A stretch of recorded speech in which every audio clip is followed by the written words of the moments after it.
Hello and welcome to this special Hasselblad webinar in association with Campkins Cameras and Cambridge Photo Week 2021. Thank you for joining us and I hope you enjoy spending the next hour or so with us. I'm Mark Witney, part of Hasselblad's European marketing team, and today I'll be joined by my colleague Chris Cooze, who is Hasselblad's Global Technical Communications Manager. It's 2021 and this year Hasselblad are celebrating their 80th anniversary. So an amazing 80 years since our founder Victor Hasselblad created his first camera. Chris will therefore briefly take us through some of the events of Hasselblad's rich history, including Hasselblad's well-known association with the historic moon landings in the late 60s and early 70s, before then introducing us to the current Hasselblad product range, the X1DII and the 907X camera products, detailing the main technical specifications and comparing the differences between the two systems. It's a common question we receive from photographers as to the differences between the two cameras and which camera would suit them best. Fundamentally, they are the same camera. So, for example, they have the same sensor, the same electronic platform, and use the same XED lenses. So how do the cameras differ and which versions suit different photographers' styles and preferences? And indeed, what are the main general advantages of medium format when compared to other formats such as 35mm digital? We'll hope to be able to answer all of this for you today. Hopefully you'll find the webinar interesting and helpful in covering everything you would want to know about Hasselblad brand and cameras. So just to move on and show today's agenda. So very briefly, introduction to Hasselblad, celebrating the 80 years of Hasselblad with some history that Chris will take us through. And then as mentioned, a little bit on Hasselblad in space and Hasselblad's use of cameras in space with NASA. And then we'll move on to the current product range, which will be the main meat of the webinar.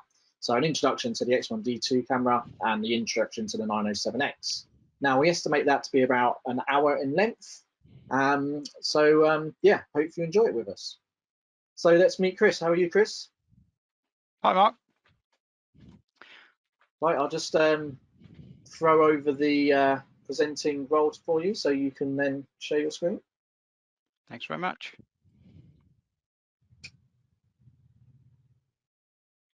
And I'll just start the presentation.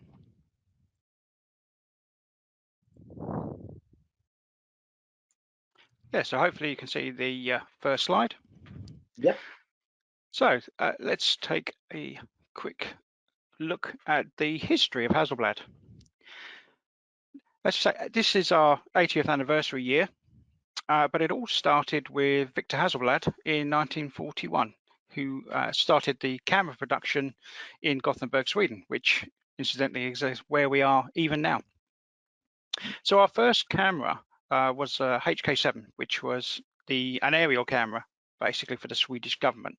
And although this is repeated many, many times, basically the Swedish government asked if Victor could copy a recovered German camera. Legend has it Victor said, no, but I can make you a better one. However, these cameras were fairly large, as you would expect for an aerial reconnaissance camera. And Victor's passion for bird photography drove him. He wanted a much smaller, lighter, but still high quality camera. And in light of that, he came up with the following. So the first model obviously was very, very compact, and that then progressed through to a larger 1600F style model, which is really what he was after. And then once the mechanical assemblies were worked on, etc., we ended up basically with the 1600F as the first consumer camera in 1948. Very close to that first 1600F wooden model, but obviously substantially bigger than what Victor had envisaged right at the start, but still for a 6x6 film camera, fairly compact. Development of this camera then led on to pretty much the iconic model that everybody seems to know for Hasselblad, which is the 500C. A fully modular system, interchangeable 6x6 film backs. You have waist level viewfinders, there were prism finders and so on, and a huge range of lenses created for this camera and the cameras that followed.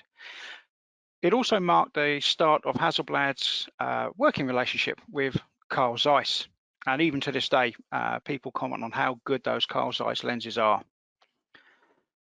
The mechanical reliability and optical quality of this combination was also picked up by, in this case, NASA, but many other companies that wanted to tap into that quality.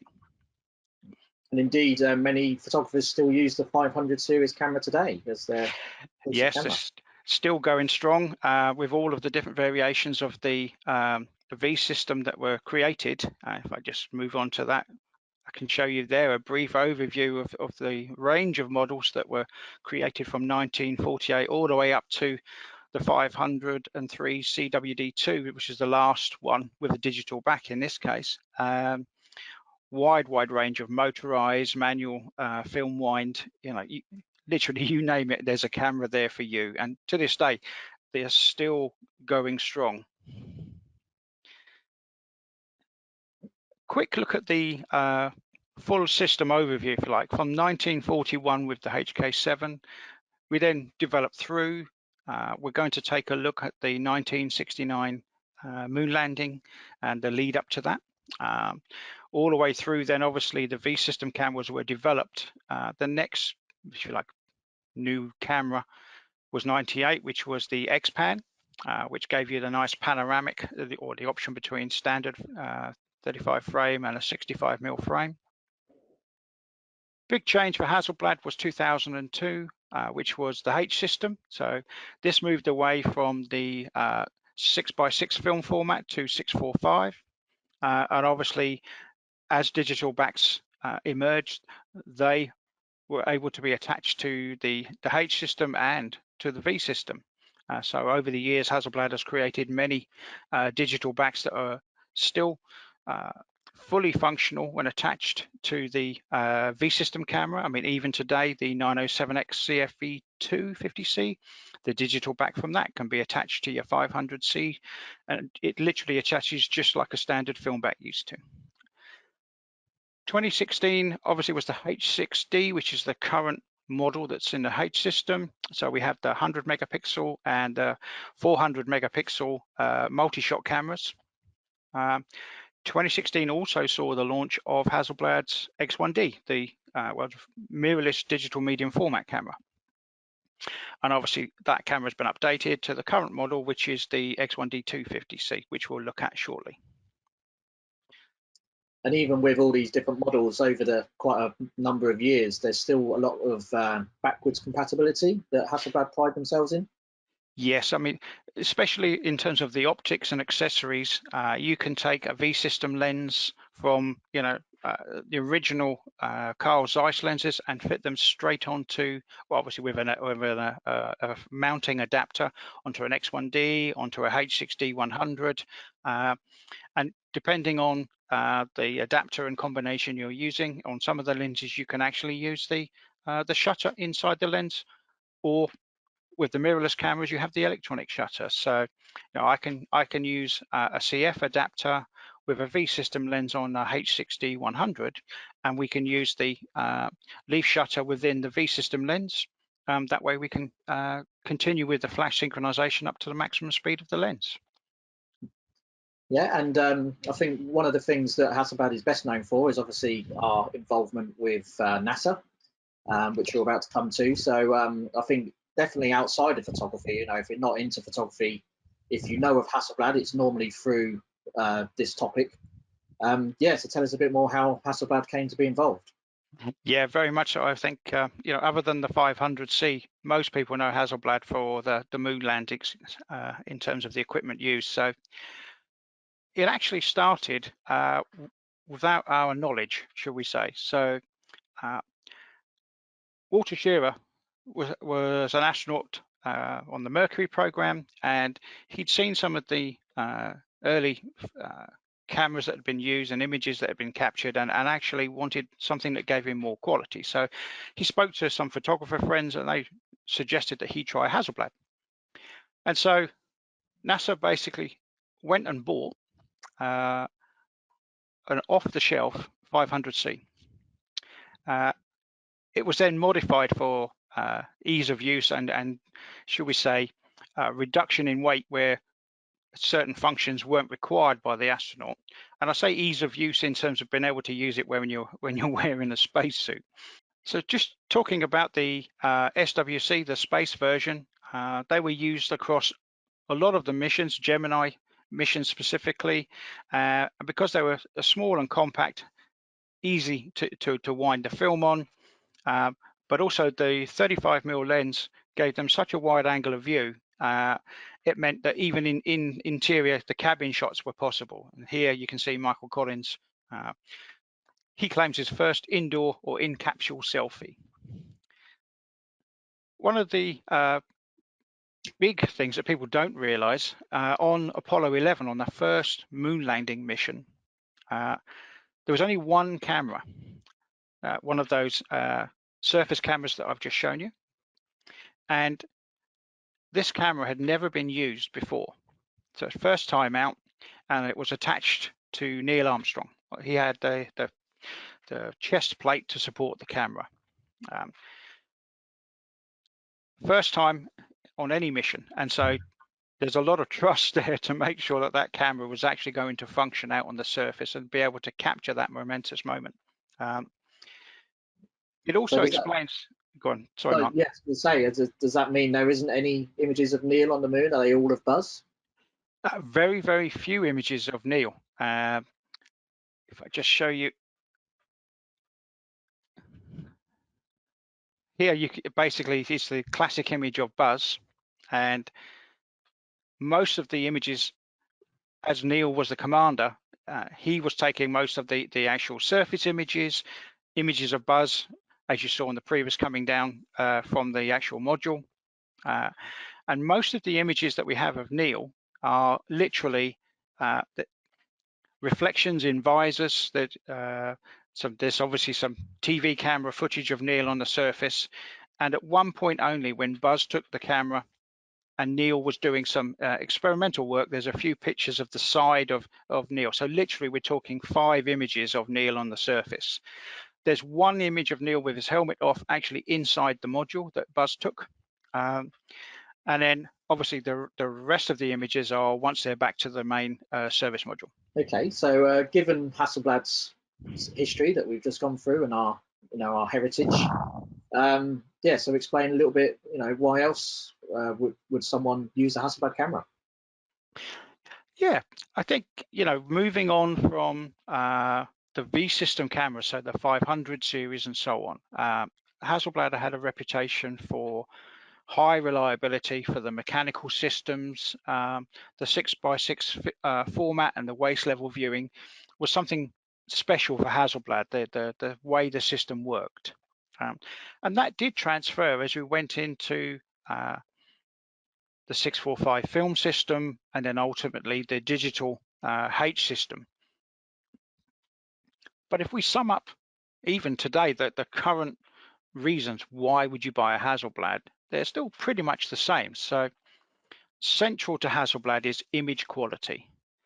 Everything we do with our camera systems, with our software processing of the digital images, the handling of color within our system from the different sensors that are available, image quality is the driver.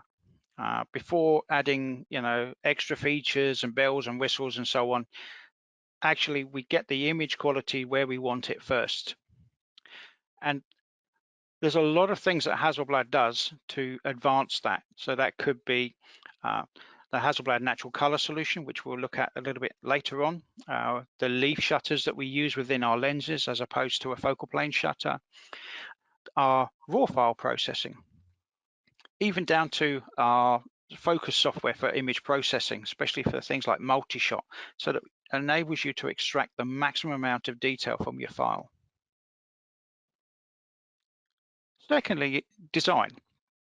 I think especially if you look at the mirrorless cameras that we now sell, Hasselblad has gone for a more minimalist look. We don't add buttons and dials and so on just to make it look retro or a specific way. It must have a specific purpose for it to be on there, and it needs to be easily accessible. And that could be, if you look at the grip of the X1DII and the X1DII, that's designed to be comfortable for a wide range of users. The ability to reach the shutter, the multifunction buttons, and the touch interface on the back is all designed to make interfacing with the camera and capturing that image simple. The camera should not get between you and the image you're trying to capture. Mechanics. And this ranges from everything from ensuring that the sensor is completely parallel with the optical plane coming in, you know, reliability of switches and buttons, and you know, even down to things like the doors on a H system to load the cards and so on, latches. Everything is tested and tested and tested to make sure that it will last you a long time. So that's the sort of brief reason why you buy a Hasselblad. There's some other medium format advantages that we actually drive through. Now, we've covered some of them already, but the sensor and the difference, because obviously the range of sensors that are available around the world now. So the 50 megapixel Sony sensor, many manufacturers are using this sensor. So to make that sensor work for Hasselblad in the way that we want it to, we individually calibrate every single sensor to make sure that, you know, if there's any dead pixels, hot pixels, we deal with them, but also to make sure that when it's mounted into the camera, as I say, that it's completely parallel. So each corner is evenly illuminated and it's sharp corner to corner. If we take that, we then take the output of that sensor and we process that with Hasselblad's natural color solution, and we effectively create 16-bit color definition images. That gets then mapped into Hasselblad's wide gamut color space, Hasselblad RGB, which then enables us to make the transformations that we want to deliver Hasselblad color, which is more analog, if you like, more film-like than most digital camera manufacturers. We go for more accurate color on the assumption that if it's accurately captured, it's very simple to move away from that to an effect or a look that you're after, as opposed to having something that's maybe got extra sharpness and boosted contrast and color saturation and trying to bring that back to a more normal look. It's simpler to get it accurately recorded first, and then it's easy to move off from that. And that's why X1DII with that sensor achieved a score of 102 on the DxO's sensor ranking. One of the other major benefits of large format or medium format sensors, dynamic range. So 100 megapixel sensor that we have in our H6 system and a 50 megapixel that we have in the X system, we have 15 stops for the 100 megapixel and around 14 stops for the 50 megapixel. Now that's very, very wide, and it means that if something goes wrong, you can generally recover it. Okay. So if you want to do wide dynamic range or high dynamic range imaging, you can, and generally you get away with one, maybe two captures, and you've got a massive range of highlight to shadow range there. And it allows you then to be more creative. It also helps if you make a mistake. You should still be able to pull the detail back from the shadow areas and highlights especially. And if you push it through focus with the version 3 algorithms, you can certainly pull back a huge amount of highlight and shadow detail. Additionally, depth of field control. With larger sensors, you effectively get, for a particular focal length, you'll get 1 to 1.5 stops less depth of field for the same aperture on the equivalent focal length for a full frame DSLR 35mm size sensor, 36 by 24. Again, depends on the sensor size. Obviously, this effect is enhanced. We're using the 53 by 40 100 megapixel sensor, and it's around a stop for the smaller 44 by 33 sensor. But either way, it makes it simpler to separate your subject from the background And generally, that explains why you won't see these super fast apertures on a lot of the medium format lenses. We have a few, so our 80mm X1DII lens with its 1.9 and 100mm 2.2 for the H system, that enables you to get really shallow depth of field effects. So here, taking that standard 80mm lens at 2.8, we can see here that would be equivalent to a 1.8 lens. So if I had the 100mm on here at 2.2, I'm at 1.4. So we don't need to be as wide in terms of the aperture on a medium format camera to get the equivalent depth of field look. Natural color solution, touch briefly on it, but it enables us to extract the maximum amount of color information from the capture from the sensor. This way, we don't need to worry about, from the early days, various manufacturers made you choose. Do you want to shoot landscape? Do you want to shoot portrait? You had to choose before you started to set the look and feel of the color. Hasselblad customers didn't want that. They wanted a single profile that covered everything, which gave an accurate capture. Hasselblad spent a lot of time and money researching, what should various skin tones look like under different illuminations? What should various specific colors look like under different illuminations, white balance settings, and so on? So that we came up with a single Hasselblad RGB color space, which then, as you change the illumination, color temperature, basically those colors could be adjusted, but that was completely transparent to the user.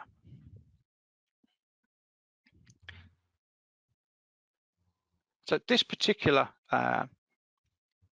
natural color solution is completely transparent to the user. It's in the background, and we accurately record the colors through the sensor, and then right at the end there's a slight tweak, like an S curve is applied to make the images a little bit more, should we say, dynamic, but that is the sole amount that we do. If you don't like that, again, within the focus software, you can switch that off so that you have literally a linear response from the sensor. But again, those color tones are accurately captured in the first place. So there you go, without having to choose from multiple presets.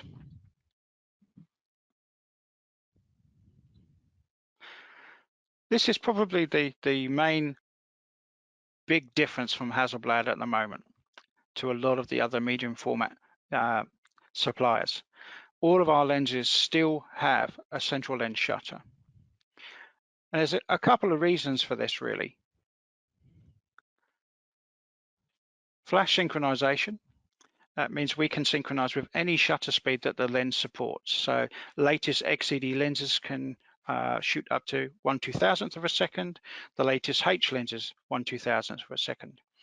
And they can synchronize with flash, no problem, without any HSS equipment, just your standard flash gun or standard strobe unit for studio work, whatever shutter speed you want.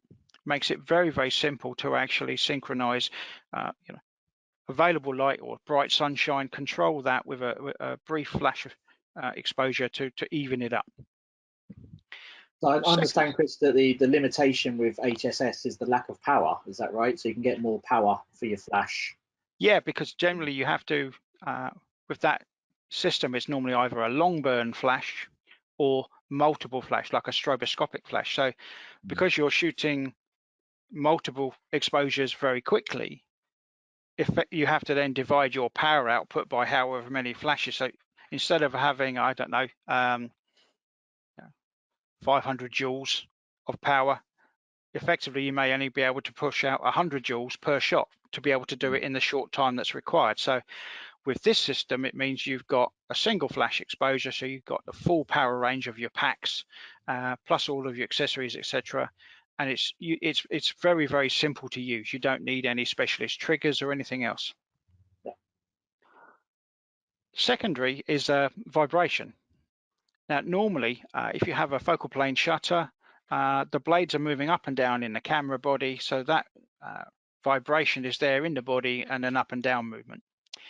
Because these blades are in the lens and they're moving out radially, you know, one's going left, one's going right, one's going up and down. So basically the vibration is if smoothed out. So there's very, very little vibration within the system as the shutter is fired. Again, and we all know minimizing vibration is a major thing. This just takes that extra issue away. Basically, the vibration is minimized within the lens. Okay. So that's the general advantages. Now we're going to look at the two cameras that are available for, in this case, with the mirrorless range. So just before we move on to this thing, Chris, just to summarise the advantages a little bit. So I think a lot of people get caught up in the megapixels. So yeah. For example, if you had a 50 megapixel 35mm camera, would that be the same as a 50 megapixel medium format camera? And even if you had the same sensor that we use in another camera, it doesn't necessarily mean you're going to get the same result because of the extra bits that you do on top of that. Yeah, that's correct. So I think if we briefly look at, say, a small sensor versus a large sensor, generally the larger sensor will have bigger pixels, which effectively means each pixel can collect more light. So generally that means you have a wider signal to noise ratio, which gives you the better dynamic range. Also, all other things being equal, that bigger pixel or bigger bucket, should we say, means that the signal being collected is more easily converted. So that's how we can take from the 44:33 sensor, we can create that 16-bit color definition very, very easily. But even when you've got the same sensor, each manufacturer applies their own, so we say, take on what they want to get from the camera. They have different priorities. As I said, for Hasselblad, the most important thing is ensuring that we get accurate color reproduction. And so we will look at the output of that sensor and we will calibrate it back to a known response, which, as I said, most of the time it's more an analog style, that sort of softer, smoother, more accurate reproduction. Other manufacturers have, you know, additional sharpening, contrast, and color saturation put in. I don't know, you know, in post-processing, you can bring things around, but Hasselblad have always gone for let's get it captured accurately first, and then it's very easy to then move away from a known good position to a specific effect or look.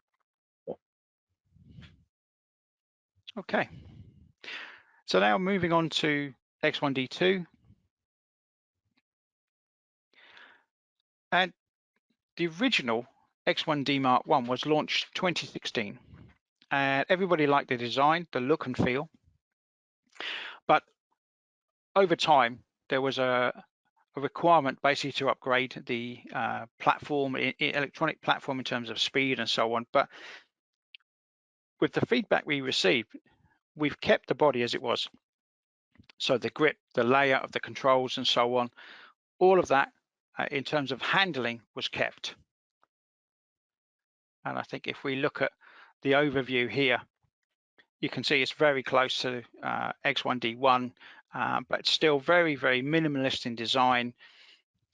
Yes, we've made improvements, which we'll go through in a moment, but effectively we've kept the camera as small and light as we possibly can, but we've kept things like the metal body so that it's, you know, will serve you for many, many years in terms of handling. And again, in terms of controls, it's there for a reason. So just a brief overview, some comparisons here. And obviously this is the 50S is the original one. We've not updated for the literally what's just come out the last week, the 50S Mark II. But you can see the GFX 100S, which is very similar, around 900, and here 766 for the current X1D2 with a battery and SD cards. So still pretty light, pretty compact. which was the main concept behind it. High quality, but small and compact. Camera itself, many dust and weather seals. All of the buttons, shutter button, the lens itself as a rubber seal, so that when you attach the lens, it seals around the mount here. The screens and so on all have seals, even the doors sealed. The actual grip, kept in terms of the shape and form, was kept and carried on from this original camera.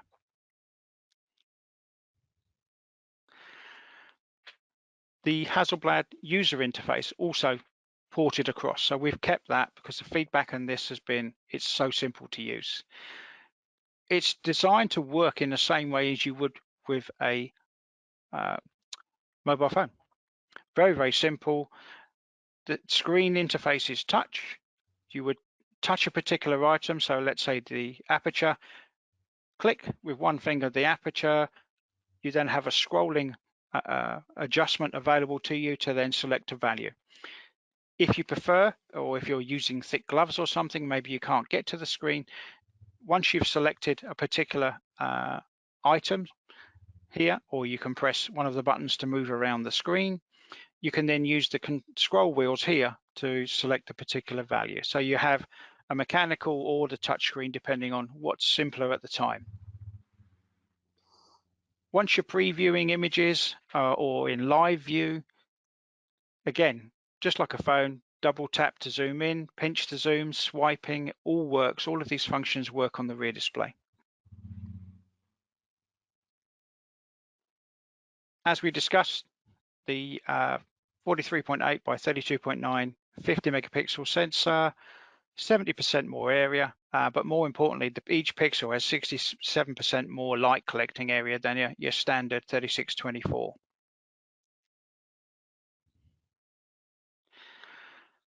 The EVF, we upgraded it from the original to 3.69 megapixels, magnification 0.87, and the viewing area 100%. So the resolution was a big step up from the original. We also increased the refresh rate for the live view, so not just through the EVF, but on the rear display as well, from 30 frames to 60 frames, which gives a much steadier live view to actually look at. So the new EVF gives us better contrast, sharpness, the color is more accurate. Also, additional functionality compared to the original camera means you've got menus, etc. within the EVF. So if it's really bright and you can't see the rear display, you can look and check and make changes to the settings of the camera through the EVF.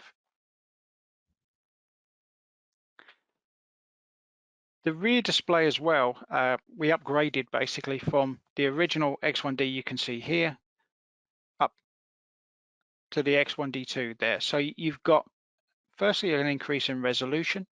So we've gone from 920,000 right up to 2.36 megapixel, but also the size has gone from 3 to 3.6 inch.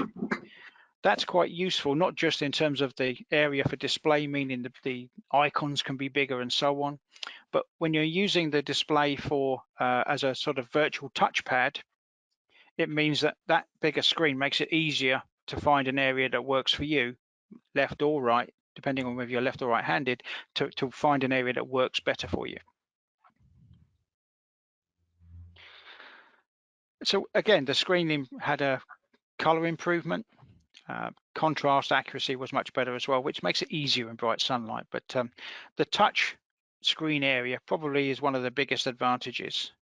So again here, when you're looking through the EVF, you can slide your finger around to move the AF point to where you want very easily when you're using the EVF. Obviously, if I'm using the rear display as my live view display, I can just touch the screen to move the AF point around as you'd expect.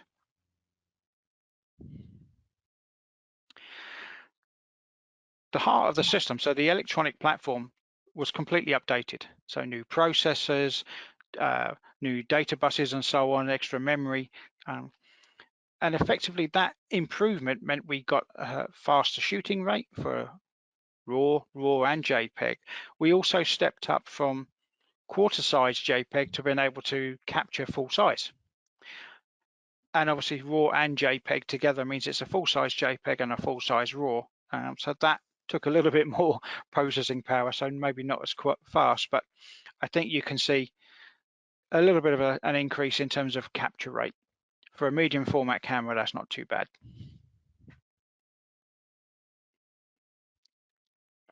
The refresh rate, as I said earlier, we've gone up to 60 frames per second, so a good increase.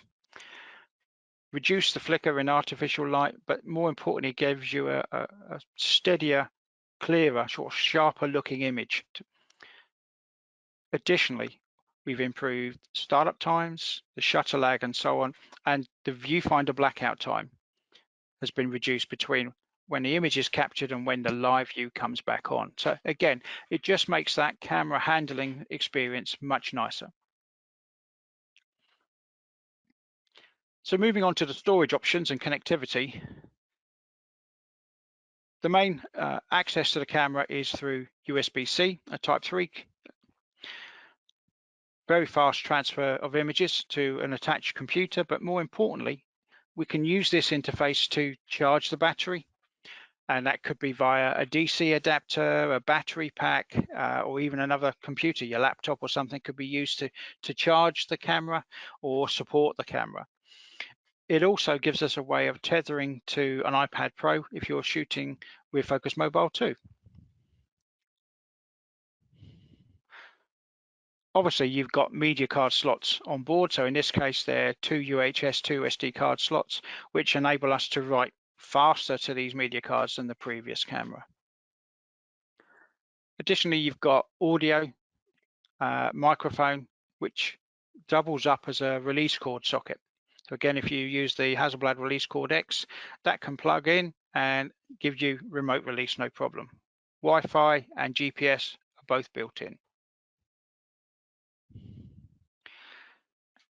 In terms of display, so this is on the rear display or through the EVF, you have a maximum of 117 AF points. And again, you can change the size by pinch to zoom, so to make it smaller or go wider, enables you to select on the fly the actual AF point and size. Alternatively, you can move the point around with the wheels if you want to. As you would expect, full exposure information, frames, various overlays for grids, spirit levels. You can also do cropped overlays. So if you want to see what it looks like to shoot a square image, you can do the 1:1 overlay. You can do the X-Pan panoramic, the 65mm equivalent. So again, each of these overlays can be selected, and although the camera will capture the full frame, by blacking out the areas that are not going to be used, that crop is then stored in the image so that when you transfer it to your processing software, you can see the crop. Obviously, because it's just a internal crop, we capture the full image. Should you wish to turn it off and recrop, you can do that. So you've always got the option. Focus peaking, focus magnification, all of those items are what you would expect for any modern camera. The hot shoe on the camera is Nikon compatible. So we have basic TTL functionality, and we've tested it with many of the Nikon speed lights, Pro Photo air remotes, and so on. They've all been used. Obviously, there are many options out there, so we've not tested exhaustively every one, but basically it is Nikon TTL compatible. The only function we don't support is groups. Video functions. So with the Mark II, we've added the 2.7K option over and above the standard HD. It's a fixed recording speed, so 29.97 FPS, 8-bit color, and files are saved to the media card as an MP4. Alternatively, you can switch it down to HD if you require. The capture area is a letterbox of the sensor, so we have the full width but not the full height, basically on that particular ratio. Over time, we've added multiple functions to the system: focus and exposure bracketing, intervalometer, self-timer, image rating, spirit level, white balance, pick a tool, or even a manual Kelvin. So many functions that are continually being updated and added to this. Probably the most recent was the focus bracketing function for enable you to then go and focus stack. And that is pretty much the X1DII in terms of the main features and functions. I'll talk about the lenses and accessories for the system after I've covered the 907. Yeah, so the 907, as I explained at the top of the webinar, is fundamentally the same camera, Chris, in terms of electronic platform, Yep. just in a different body. Yeah, I think that's it. If you like, the X1DII 50C is a classic design. So, designed to be an eye-level camera in terms of, where all the function layout and buttons and so on are. So it's, if you like, that's a classic design. Whereas the 907X was designed to be almost like a digital SWC. So you could shoot with the tilting screen, you can shoot at waist level very easy. There's an accessory viewfinder, optical finder, so that if you've got a wide angle lens, you can work just like an SWC. You can pre-focus at 3, 5, 10 meters and just shoot mechanically that way. So designed to appeal to different photographers for different ways of working and different subject types. So we'll talk about that and which one's best for you once we've covered the 907. Mhm. So moving on, in terms of the general look and feel of your 907X, the system is designed to be reminiscent of a V-system camera in terms of the square body shape. But obviously at the heart of it, we have the same 44 by 33 50 megapixel sensor that's used in the X1DII. Just the general layout is designed to look more like a previous V-system camera. So here's the SWC and here's the 907X. So very similar in terms of the size and shape, even though the back and the small slimline camera body are separatable, should we say, more modular. We still have all of the weather seals here. So between the back and the camera body, on the doors, on the lenses, again, you have the seal there. So it's very well sealed against general dust and moisture. The minimal amount of controls is where the big difference is between an X1DII and maybe a standard 907X.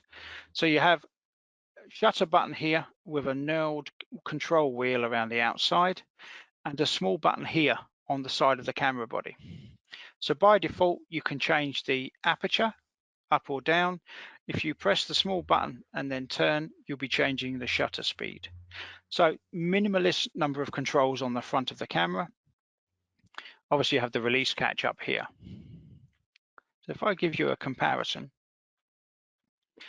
so literally here's your control wheels, buttons on the back and so on, and shutter button, whereas here you can just see the shutter button peeking through there.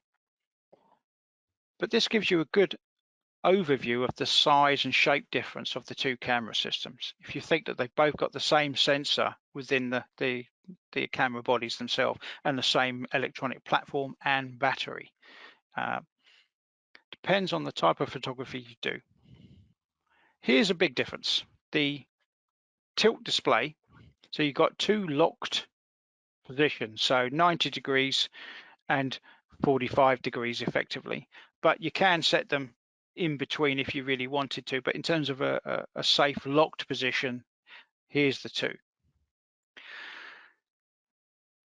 So in terms of color reproduction, resolution, again, still high quality and a step up from the screens and so on that used to be on the original X1D Mark Is. Full touch functionality. And again, this makes the camera very usable from a waist level shooting point of view.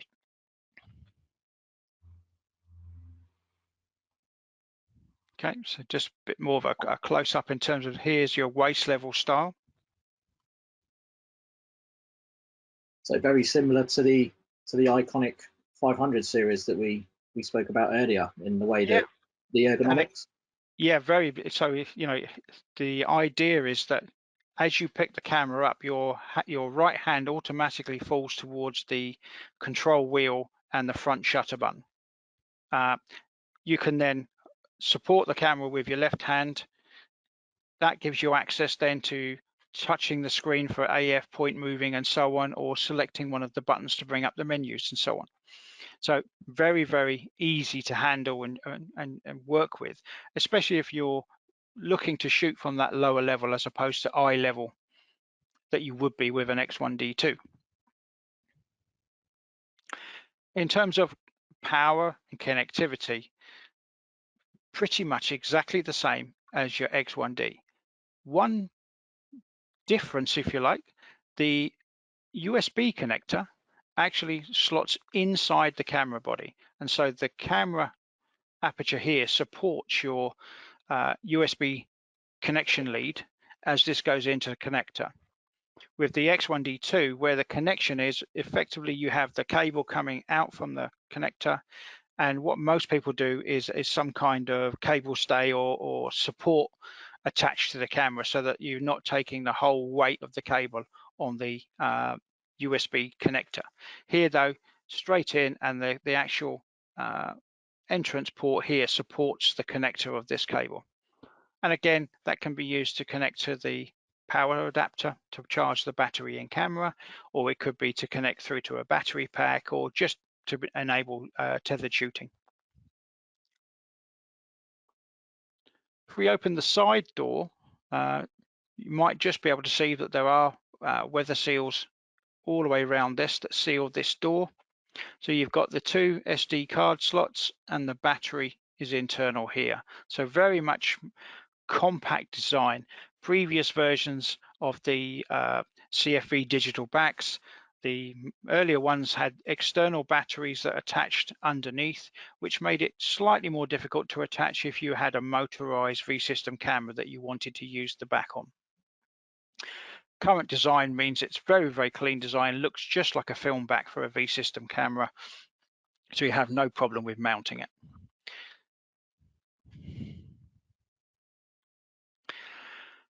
Just under the rear display is a small rubber seal that you can open, and inside here you have connectors for microphone, headphone. Because there's no flash hot shoe, there's also a flash triggering in and flash triggering out socket depending on which way that you're working. So a standard trigger could plug in a cable connection there to trigger external flash units. The ELX is a particular connection if you're using an ELX camera to basically control the back. And again, the standard Hasselblad remote cord X plugs in to the input to enable you to remotely trigger the camera. AF and controls is exactly the same. Obviously, it's only via the rear display in this case, but same number of points, same controls, identical. Video options are the same. So as you can see, it's literally the same camera in a different body for different types of photography. And again, in terms of the functionality that's on here, same. So continuous shooting, self-timer, intervalometer, focus bracketing. We don't actually do focus stacking in camera. We capture the images and then allow you to use whatever piece of software you want to do the stacking. Just briefly talk about the hot shoe part again, because it hasn't got a hot shoe. We must use this cable connection to trigger external flash units. It's not as bad as it sounds. Basically, if you've got the optical finder and you're not using the finder part at that particular time, you can use the lower part of the bracket to support your flash trigger, or there are third-party L grips that can be used with the camera, again, that allow you to mount a flash trigger or even a flash gun if you like, and connect the cable through to this socket.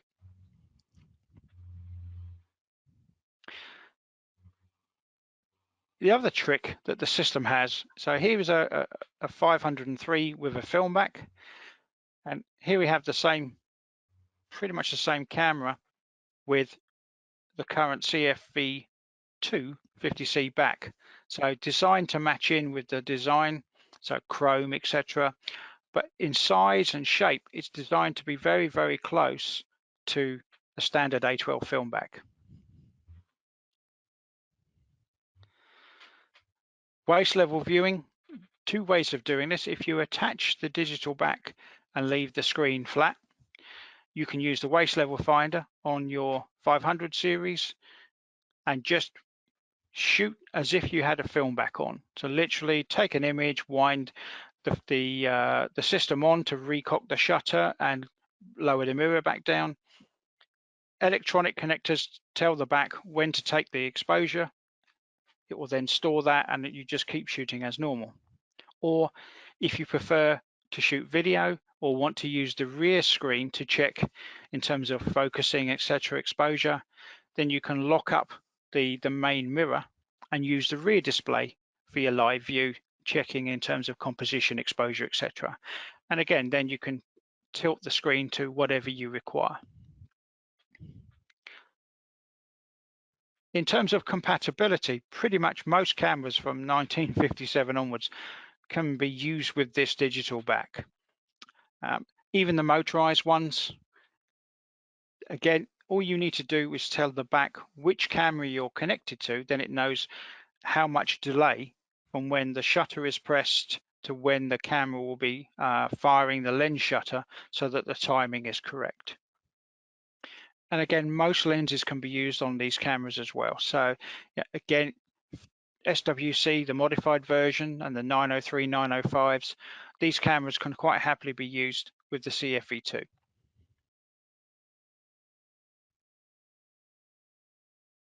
Accessories. To enhance the handling, if you're not going to be permanently tripod mounted for your 907, etc., or if you want to use it in a classic SWC style format, we have a couple of accessories. So in this particular case, we talk about the optical viewfinder. So here is the 907X camera body, and it's designed for the OVF to slot straight in, and then we can then remount the digital back. Looking through the optical finder, you can see that there are bright lines for, in this case, the 21, the 30, and the 45mm lens. And again, across for the center point of the image. There's also the control grip, which replicates many of the buttons and functions that would have been on an X1DII body, but where the main body here has been kept clean for simple operation. And for those that want access to the additional functionality in terms of scroll wheels, joystick, and so on, the control grip gives you access to that. A quick visual overview of what lenses we have and the focal lengths that they are. And then here's a table basically showing actual focal lengths, the full frame equivalent. If you had a 36x24 sensor, what focal length would be we're talking about, and the F numbers. So again, just for reference. X1DII lenses were designed right from the outset to be as small and compact as possible, but still delivering the highest possible image contrast and resolution right across the frame, corner to corner on the sensor.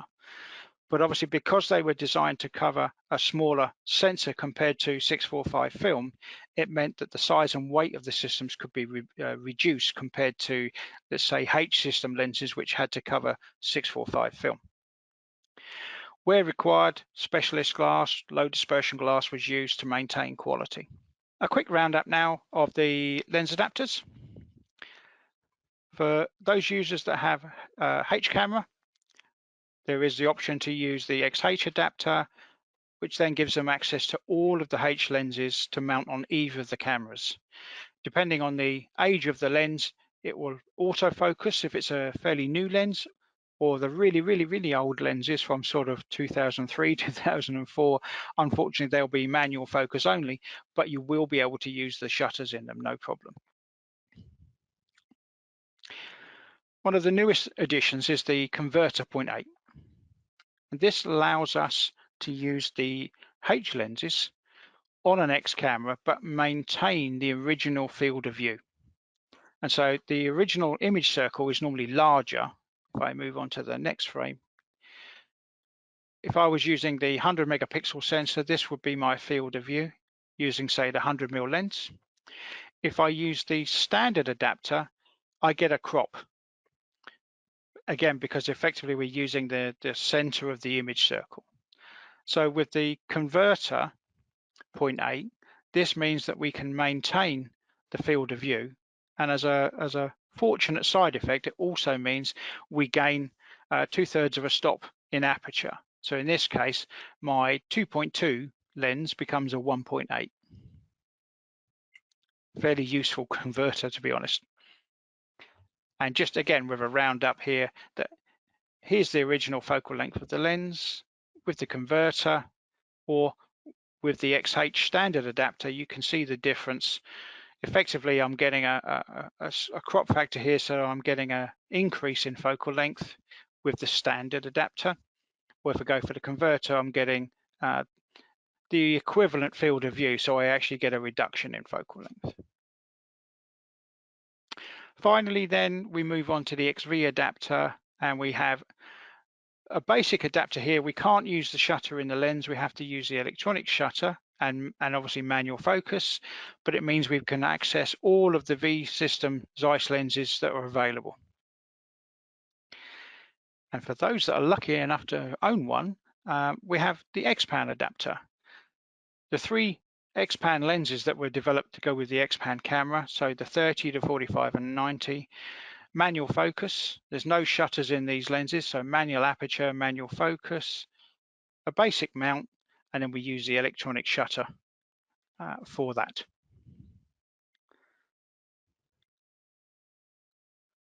Software options.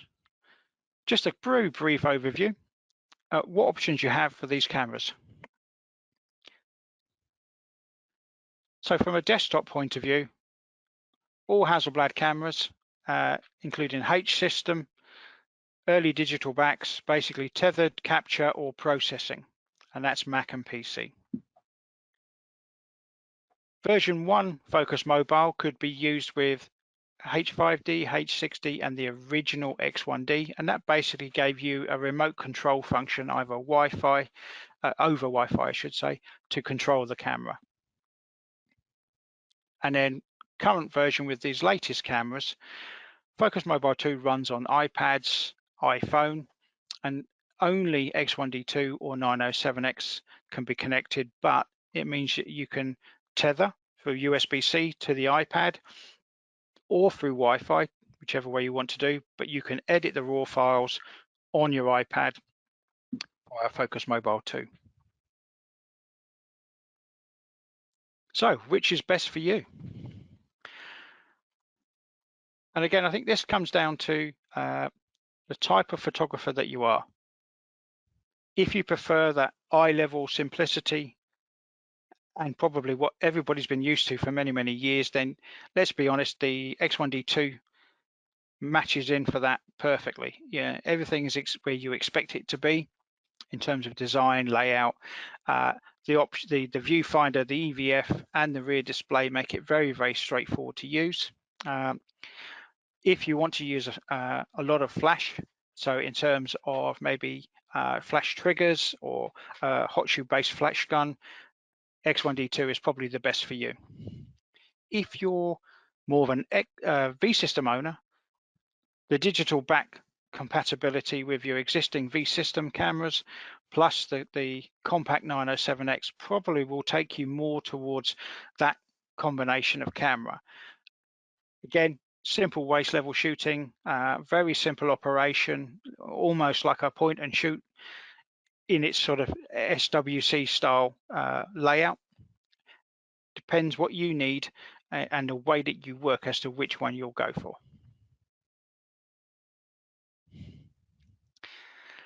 And again, options or flexibility probably are going to drive your choice.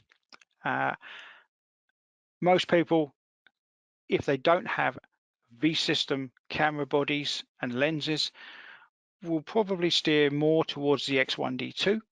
It is, in fairness, it is slightly cheaper, but I think in terms of your flexibility for non-V system use or technical camera use, then X1DII is the camera for you. If, however, you want to maximize use of maybe V system camera bodies and lenses, as well as access to XED lenses and accessories that way, then the 907X50C is probably closer for you. But comes down to personal preference. Yeah, I think, as you say, you know, what we've done within these two cameras is create different options to suit many different photographers, and yeah, the personal preference or the requirements that the photographer has from their camera will dictate what path they're able to go down. And as I said earlier, the backwards compatibility as well. So if you are a long-term Hasselblad user and you have got a 500 series sat on the shelf or passed down through the family or in the loft, you know, you can now reactivate that with the digital back and shoot the same quality of images as what the X1DII does. So yeah, it's two cameras for one, really, at the end of the day. Yeah, and if you're really greedy, you could have both and have the best of both worlds, and have both in your camera bag and use whatever camera suits whatever you're shooting that day. So yeah. Okay, so I think that's it, isn't it, Chris? Is that summarised it? That sums it up, I'm afraid, yeah. Okay. Okay, well, thanks very much, Chris. I'm just going to wrestle the presentation back from you. No problem. And just finish off. So yeah, thanks once again for joining us today. Hopefully that was all a good help for you and of interest, and helps to explain the product range a bit more. Of course, any extra information, please feel free to visit Campkins cameras online or physically. And then also, of course, Hasselblad's own website at hasselblad.com, where we've got everything on there from obviously details of the cameras, but also inspirational stories and sample images and news on events and things like that. So yeah, please take a look. And just to finish up, just to thank Campkins Cameras for the invitation to take part in this Cambridge Photo Week. It's been great to do this for you, and hopefully see you all soon. Thank you very much. Thank you.